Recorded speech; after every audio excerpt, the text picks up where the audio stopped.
All my life, I know you've been blessing me. You're the only one, the one who knows my destiny. I'll be alright, I'm sure that you'll look after me. You know what's inside of me.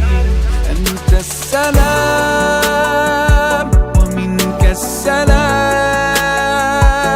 Tabarakta ya dhal jalali wal ikram. My son committed suicide. And he committed suicide on my veranda, and my 2 small children are the ones who found him. And they kept telling me, Mami, come and see, kuna game mbaya Chichi anacheza.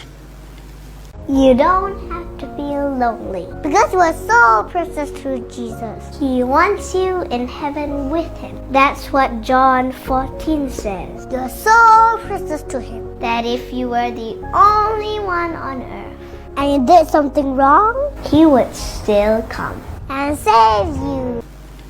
And it was a Sunday evening and we had just had supper. And I thought that it was just one of his antics because he was a difficult boy. He became very difficult after he failed his Form 4 exams. And so finally when they kept going and coming, and I was in my room.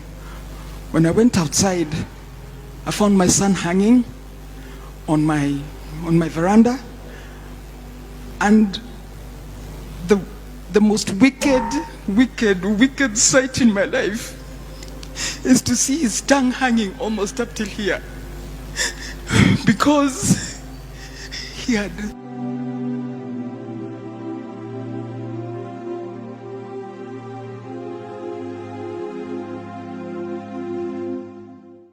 I screamed and I climbed up immediately and I collected him and I put him down and I rushed. I started calling his sisters to take him to hospital. So we rushed to hospital, but when we reached there, the hospital told us that nobody actually was doing anything. They checked it. I told them to put him on oxygen because he was lacking oxygen and his fingers had become gray because there was no oxygen. That usually happens after 2 minutes or about 6 minutes of lack of oxygen in the body. So I walked out and I just went and I told God, God, please help me. Please help me. So when I went back, they were not doing anything. I said, why aren't you doing anything? And then it just dawned on me that actually it was over. And as it was over, there was no need for oxygen. And there was no need for anything else. And so we had to wait there until we reported to the chief, reported to Embakasi police, and wait until about 3 o'clock when the police vehicle came to take my son and put him in a vehicle car and take him to the mortuary. That is the most wicked, hateful thing that you'll ever need to see. Youth, hakuna kitu ngumu sana ile huwezi kuongea. There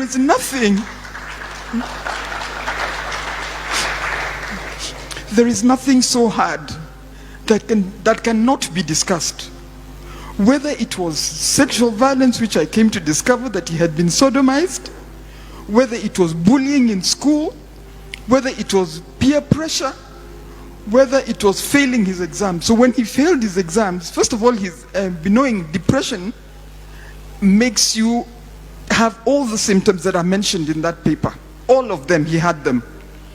He would come to the sitting room, he's dressed in his underwear, he doesn't care, he doesn't come out of bed. So I used to insist he comes and eats with us. He doesn't want to eat with us. And so they become very difficult when depression hits. So recognize, please, when somebody starts shutting down, there's a problem. This boy had grown up as a very healthy, loving, fun-loving boy, full of love, full of laughter, full of jokes. But something happened somewhere along the line, and he just started withdrawing. And I kid you not, within 6 months, he had committed suicide. Youth, I want to tell you, you know, you can think that you're the one in the problem. There's a place you will reach, you will be unable to pull yourself out again. So before you reach that pit, before you reach that bottom, Please ensure that you have talked to somebody. Please ensure that you have shared with somebody. There's nothing too hard.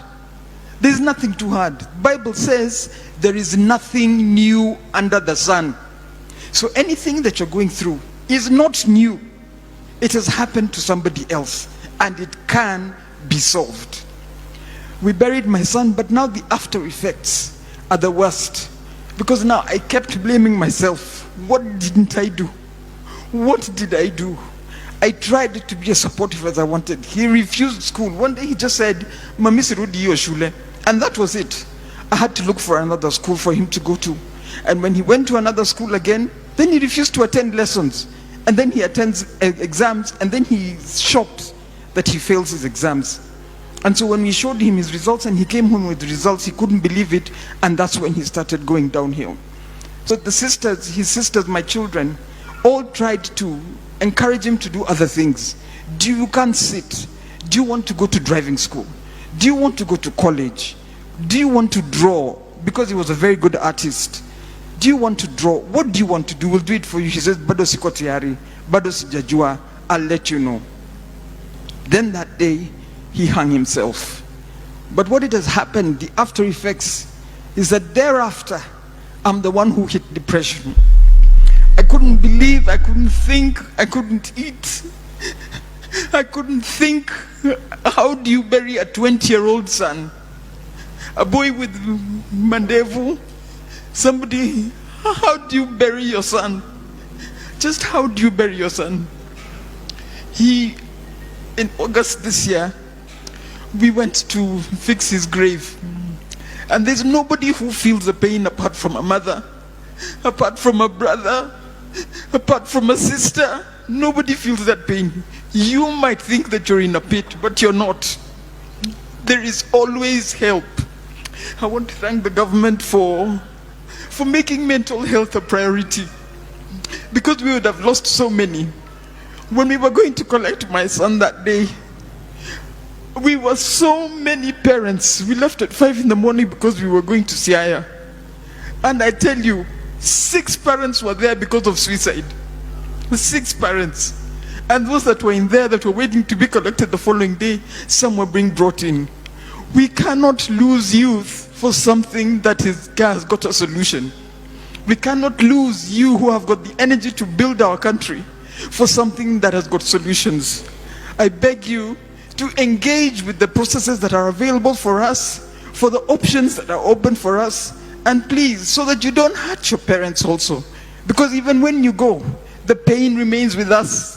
The pain remains with the sisters, the pain remains with the brother, and the stigma that is associated with suicide. I personally don't care. I personally don't care what anybody thinks about me.